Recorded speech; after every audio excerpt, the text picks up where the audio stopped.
Assalamualaikum warahmatullahi wabarakatuh. Saya Riza Umami, NIM saya 202101101034.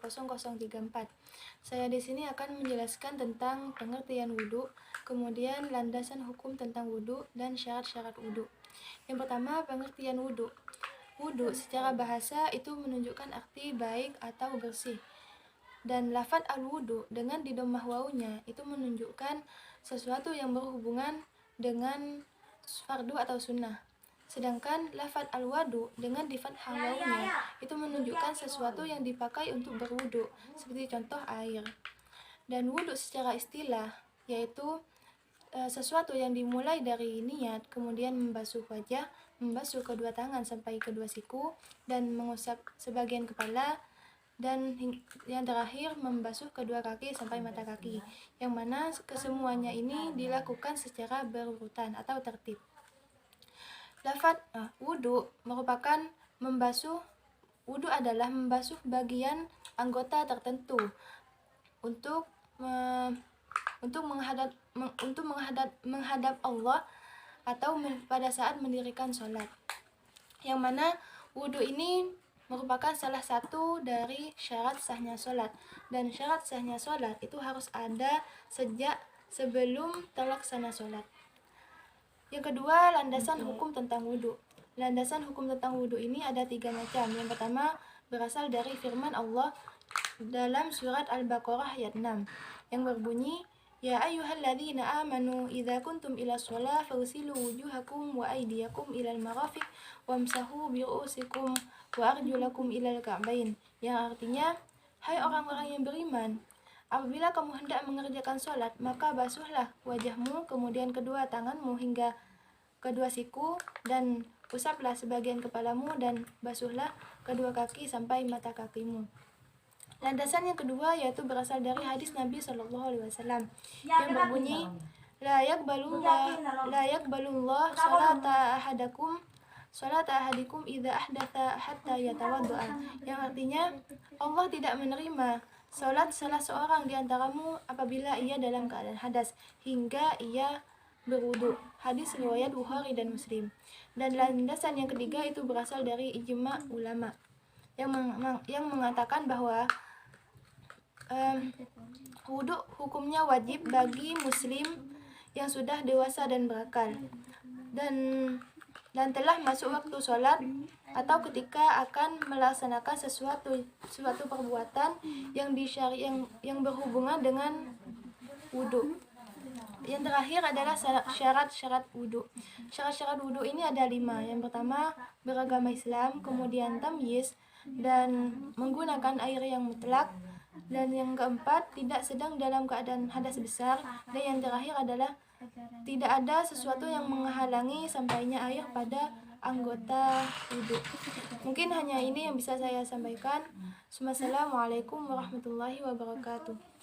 Assalamualaikum warahmatullahi wabarakatuh. Perkenalkan, nama saya Najma Dini Anjali. Di sini saya akan sedikit menjelaskan tentang rukun-rukun wudhu, sunnah-sunnah wudhu, dan hal-hal yang membatalkan wudhu. Yang pertama yaitu rukun wudhu. Rukun wudhu dijelaskan dalam Al-Quran dalam surat Al-Ma'idah ayat 6 yang artinya, Wahai orang-orang yang beriman, apabila kamu hendak melaksanakan sholat, maka basuhlah wajahmu dan tanganmu sampai ke siku, dan sapulah kepalamu dan basuh kedua kakimu sampai kedua mata kaki. Jika kamu junub, maka mandilah, dan jika kamu sakit atau dalam perjalanan atau kembali dari tempat buang air atau menyentuh perempuan, maka jika kamu tidak memperoleh air, maka bertayamumlah dengan debu yang baik atau suci. Allah tidak ingin menyulitkan kamu, tetapi Dia hendak membersihkan kamu dan menyempurnakan nikmat-Nya bagimu, agar kamu bersyukur. Rukun-rukun wudhu yang pertama yaitu niat. Niat wudu yaitu nawaitul wudu li raf'il hadasil aswari fardhu lillahi ta'ala, yang artinya aku niat wudu untuk menghilangkan hadas kecil fardu karena Allah Ta'ala. Yang kedua yaitu membasuh wajah. Membasuh wajah dimulai dari tumbuhnya rambut kepala menuju ke bagian bawah kumis dan jenggot sampai pangkal kedua telinga hingga mengenai persendian bagian wajah yang terletak antara jenggot dan telinga. Yang ketiga yaitu membasuh kedua tangan sampai ke siku. Bagi seorang yang tidak sempurna tangannya, misalnya tangan terpotong dari atas siku, maka dia tetap membasuh tangan yang tersisa. Yang keempat yaitu membasuh sebagian kepala. Caranya dengan mengusap kepala dengan kedua tangan dari depan menuju ke belakang sampai tengkuk, kemudian kembali ke tempat awal. Yang kelima yaitu membasuh kaki hingga mata kaki. Yang keenam yaitu tertib. Yang selanjutnya yaitu sunnah-sunnah wudu. Sunnah-sunnah wudu yang pertama adalah menghadap kiblat. Di dalam kitab Al-Majmu' Syah Al-Madzhab dan kitab Al-Fiqhu Al-Manhaji ala Mazhabi Al-Imam Asy-Syafi'i disebutkan bahwa disunahkan ketika berwudu untuk menghadap ke arah kiblat karena arah kiblat yaitu arah yang mulia, sehingga disunahkan menghadap kiblat. Yang kedua yaitu bersiwak. Dari sahabat Abu Hurairah radhiyallahu an, dari Nabi Shallallahu alaihi wasallam, beliau bersabda, "Seandainya tidak memberatkan umatku, maka sungguh akan aku perintahkan mereka untuk bersiwak setiap kali wudu." Hadis Bukhari dan Muslim. Yang ketiga yaitu membaca basmalah. Dalam kitab Takrib karya Imam Abu Yuja disebutkan bahwa termasuk sunnah wudu adalah membaca basmalah sebelum berwudu. Yang keempat yaitu melafalkan niat wudu. Dalam kitab Al-Majmu' Syarh Al-Madzhab karya Imam Nawawi disebutkan bahwa disunahkan melafadzkan niat wudu sebelum berwudu. Yang kelima yaitu membasuh kedua telapak tangan sampai pergelangan. Yang keenam yaitu madmadah, yaitu berkumur-kumur, memasukkan air ke mulut sambil menguncangkannya, kemudian membuangnya. Yang ketujuh istinsyaq, yaitu memasukkan air ke hidung kemudian membuangnya. Yang kedelapan yaitu meratakan sapuan ke seluruh kepala. 9 yaitu menyapu kedua telinga. Yang ke-10 adalah menyela-nyela janggut dengan jari. Yang ke-11 yaitu mendahulukan yang kanan daripada yang kiri. Yang ke-12 yaitu muwalah, yaitu melakukan perbuatan-perbuatan wudu itu beruntun, tidak berselang lama antara satu dengan yang lainnya.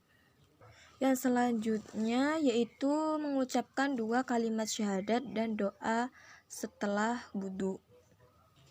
Yang terakhir yaitu hal-hal yang membatalkan wudu. Yang pertama adalah keluarnya sesuatu dari kemaluan.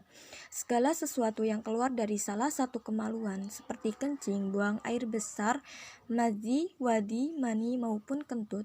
Dalam hadis Abu Hurairah, Rasulullah SAW bersabda, Allah tidak akan menerima sholat salah seorang dari kamu jika dia berhadas sehingga dia berwudu. Yang kedua yaitu melahirkan tanpa keluarnya darah. Menurut pendapat Asy-Syahibain atau Abu Yusuf dan Muhammad Al-Hasan Asy-Syaibani, tidak ditetapkan hukum bernifas bagi perempuan tersebut. Dia perempuan yang bersalin hanya diwajibkan berwudu karena lembab yang berlaku pada farjinya. Ketiga yaitu hilangnya kesadaran. Hilangnya akal baik karena gila, pingsan, mabuk, atau disebabkan oleh obat-obatan baik sedikit maupun banyak. Selain itu, tidur juga menjadi hal yang membatalkan wudu, sesuai hadis riwayat Abu Dawud. Mata adalah pengawal dubur. Oleh karena itu, barang siapa tidur, maka dia wajib berwudu.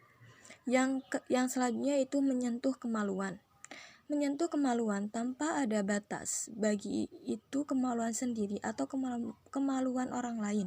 Dalam hadis riwayat Ahmad dari Ibnu Hibban, Rasulullah SAW bersabda, siapa yang membawa tangannya kemaluannya tanpa ada yang membatasi, maka wajib berwudu.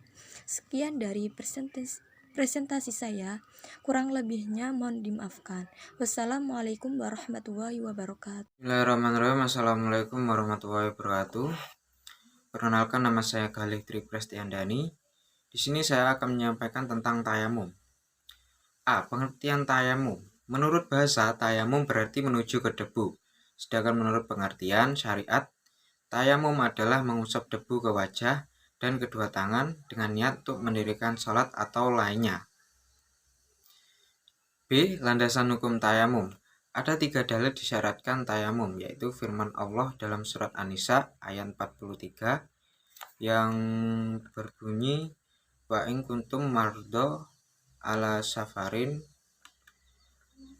au jaa ahadun minkum minal ghaiti aw lamastumun nisaa falam tajidu ma'an wa yamtamamu saidan thayyiban famsahu biwujuhikum wa audikum innallaha kana afuwun ghafura, yang artinya, dan jika kamu sakit atau sedang dalam musafir atau kembali dari tempat buang air, atau kamu telah menyentuh perempuan kemudian kamu tidak mendapat air, maka bertayamumlah kamu dengan tanah yang baik atau suci.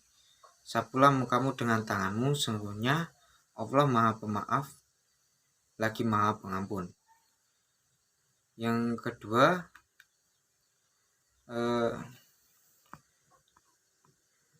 dari hadis Nabi Sallallahu Alaihi Wasallam dari Abu Hurairah radhiyallahu berkata, artinya Rasulullah Sallallahu Alaihi Wasallam bersabda, an Abi Umama anna Rasulullah Sallallahu Alaihi Wasallam qala ju'ilatil ardu kullaha li wala ummati masjidan wa tahuron fa ainama atrokat rajulan min ummati sholatu fa indahu tahuro, rawahu Ahmad. Yang artinya Rasulullah SAW bersabda, seluruh bumi dijadikan bagiku dan bagi umatku sebagai masjid dan alat bersuci. Maka di mana juga sholat itu ditemui salah seorang di antaramu, di sisinya terdapat alat untuk bersuci. Hadis riwayat Ahmad. Yang ketiga, ijma'. Ijma' ulama membolehkan tayamum, khususnya bagi orang sakit dan musafir yang ketiadaan air. Namun mereka berselisih dalam persoalan, yaitu yang pertama, orang sakit yang khawatir terhadap penggunaan air pada penyakitnya. 2. Keadaan normal yang tidak menemukan air. 3. Musafir yang sangat menghemat atau memerlukan air bawaannya. Dan 4. Orang yang khawatir terhadap kesehatannya dengan menggunakan air yang sangat dingin. Jumhur ulama berpendapat bahwa keempat golongan tersebut boleh bertayamum, sedangkan atau tidak membolehkan tayamum, baik orang sakit maupun sehat, jika menemukan air. Sementara itu Mazhab Syafi'i dan Maliki membolehkan tayamum bagi orang yang bukan berada dalam perjalanan dan tidak sakit. Syarat-syarat tayamum. Yang pertama, sudah masuk waktu sholat. Yang kedua, sudah berusaha mencari air tetapi tidak mendapatkannya kecuali bagi orang yang sedang uzur menemukan air. Yang ketiga, menggunakan debu atau tanah yang suci. 4. Telah suci dari najis. 5. Adanya sebab yang bolehkan mengganti wudhu atau mandi dengan tayamum. Mungkin cukup ini dari saya. Assalamualaikum warahmatullahi wabarakatuh. Perkenalkan, nama saya Lulu Wahida, NIM 202101010053. Saya akan melanjutkan presentasi dari teman saya. Saya akan menerangkan tentang rukun tayamum, sebab-sebab tayamum, hal-hal yang membatalkan tayamum, serta sunat tayamum. Yang pertama yaitu rukun tayamum. Rukun tayamum yang pertama yaitu niat, yang kedua yaitu mengusap wajah dan kedua tangan hingga pergelangannya. Yang ketiga yaitu tertib dalam tayamum yang dimulai dari mengusap wajah lalu kedua tangan. Yang keempat yaitu dilakukan secara beriringan. Yang kedua saya akan menerangkan tentang sebab-sebab tayamum. Sebab tayamum yang pertama yaitu tidak menemukan air atau adanya air tetapi tidak cukup untuk bersuci. Yang kedua yaitu karena sakit tidak boleh terkena air. Yang ketiga yaitu karena sedang dalam perjalanan jauh dan sulit untuk menemukan air. Yang ketiga yaitu hal-hal yang membatalkan tayamum. Hal-hal yang membatalkan tayamum yang pertama yaitu semua yang membatalkan wudhu juga membatalkan tayamum. Yang kedua yaitu menemukan air sebelum sholat. Yang terakhir yaitu sunat tayamum. Sunat tayamum yang pertama yaitu membaca basmalah di awalnya. Yang kedua yaitu memulai sapuan dari bagian atas wajah. Yang ketiga yaitu menipiskan debu di telapak tangan sebelum menyapukannya. Yang keempat yaitu merenggangkan jari-jari ketika menepukkan pertama kali ke tanah. Yang kelima yaitu mendahulukan tangan kanan atas yang kiri. Yang keenam yaitu menyela-nyela jari setelah menyapu kedua tangan. Yang ketujuh yaitu muwallah. Muwallah yaitu bermaksud untuk tidak mengakhiri membasuh anggota wudhu sampai mengering anggota sebelumnya beberapa saat. Mungkin itu saja dari saya. Wassalamualaikum warahmatullahi wabarakatuh.